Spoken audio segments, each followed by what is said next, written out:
Alhamdulillah sudah sampai. Hei, tunggu.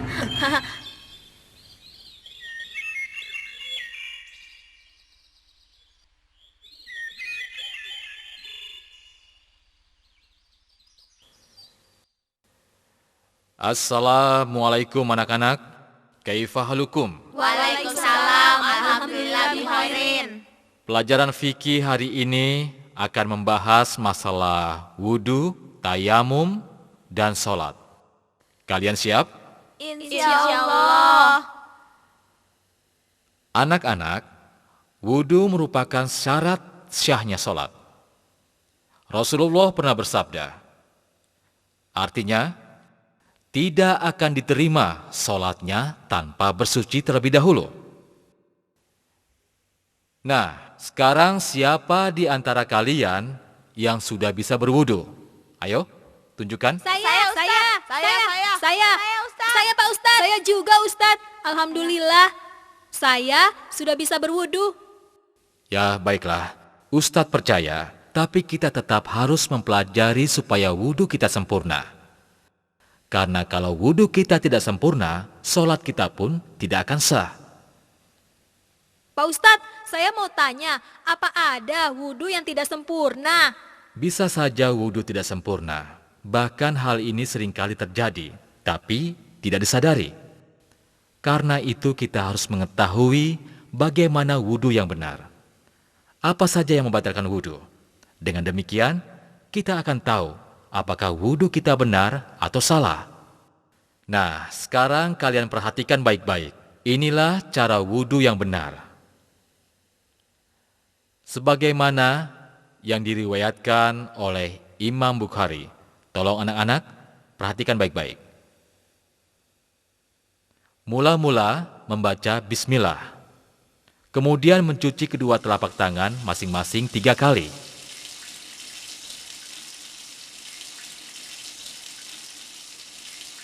Berikutnya, berkumur-kumur dan memasukkan air ke dalam hidung sebanyak 3 kali. Kemudian mengeluarkannya.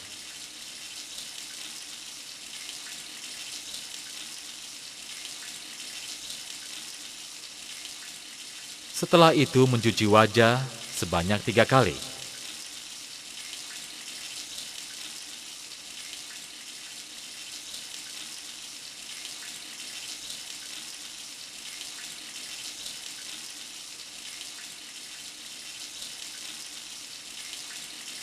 Lalu mencuci tangan kanan sampai siku sebanyak 3 kali.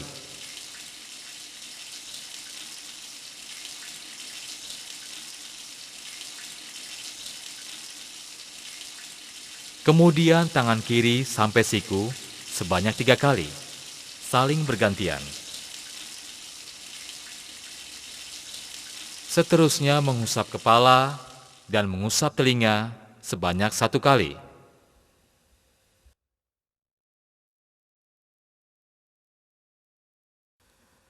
Terakhir mencuci kaki kanan sampai mata kaki sebanyak 3 kali. Kemudian kaki kiri sampai mata kaki sebanyak 3 kali. Saling bergantian.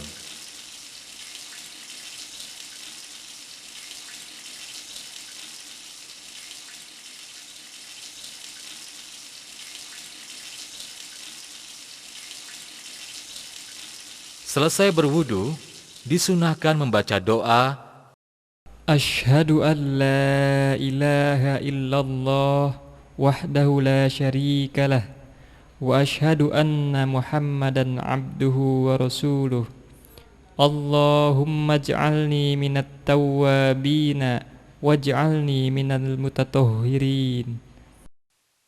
Nah, apakah kalian semua sudah paham apa yang tadi Ustadz ajarkan? Oh ya Pak Ustadz, bagaimana kalau kita membasuh kaki dulu baru membasuh tangan? Ya, pertanyaan bagus. Hampir saja Ustadz lupa menjelaskannya, bahwa wudu harus dilakukan berurutan. Mula-mula membaca bismillah, kemudian mencuci kedua telapak tangan masing-masing 3 kali.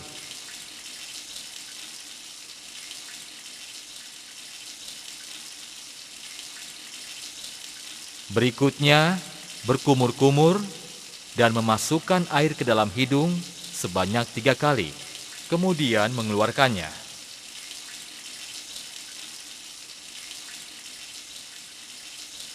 Setelah itu, mencuci wajah sebanyak 3 kali.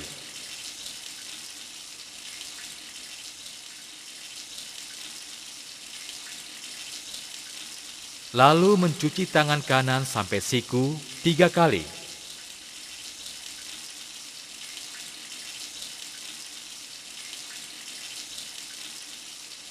Kemudian tangan kiri sampai siku 3 kali.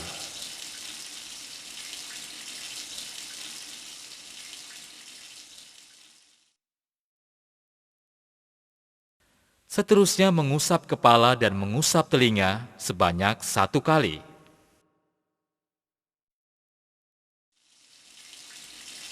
Terakhir mencuci kaki kanan sampai mata kaki 3 kali. Kemudian kaki kiri sampai mata kaki 3 kali. Dan selesai berwudu, disunahkan membaca doa. Pak Ustadz, apakah wudhu kita bisa dikatakan sempurna jika semua urutan wudhu kita lakukan? Tidak mesti, bisa saja wudhu yang telah kita lakukan bisa batal. Itu karena beberapa hal. Kalau begitu Ustadz, apa saja yang bisa membatalkan wudhu? Baiklah, sekarang perhatikan baik-baik. Wudhu yang kita lakukan dengan baik dapat batal akibat beberapa hal. Pertama, karena sesuatu yang keluar dari kemaluan depan dan belakang, baik dari kemaluan maupun dari kotoran. Kedua, tidur lelap.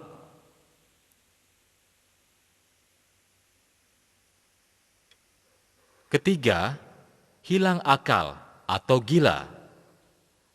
Keempat, memegang kemaluan tanpa penghalang disertai syahwat. Dan kelima, makan daging unta. Saya harap kalian semua dapat memahaminya dengan baik. Tapi Ustadz, bagaimana kalau tidak ada air?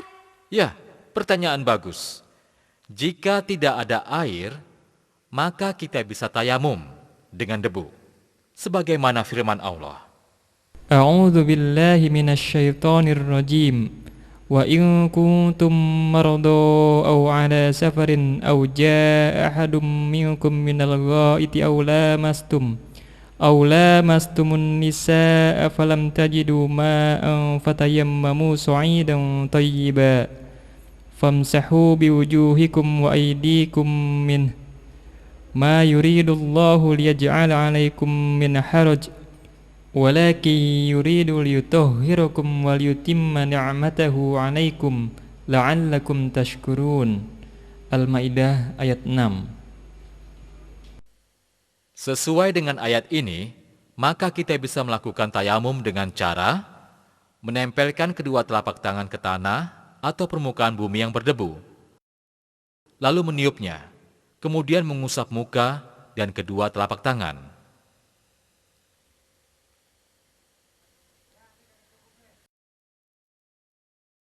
Ustadz, apa yang membatalkan wudhu sama dengan yang membatalkan tayamum? Ya, yang membatalkan tayamum sama dengan yang membatalkan wudhu, tapi ditambah dengan menemukan air, atau boleh menggunakan air kembali. Pertama, karena sesuatu yang keluar dari kemaluan depan dan belakang, baik dari kemaluan maupun dari kotoran. Kedua, tidur lelap.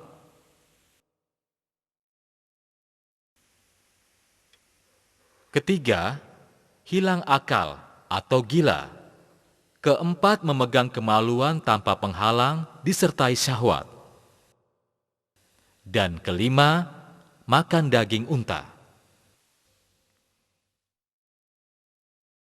Ditambah dengan menemukan air. Alhamdulillah, kita telah menyelesaikan pelajaran wudhu dan tayamum. Semoga kalian dapat memahami dan mengamalkan dengan baik, sehingga menjadi anak yang soleh. Insya Allah.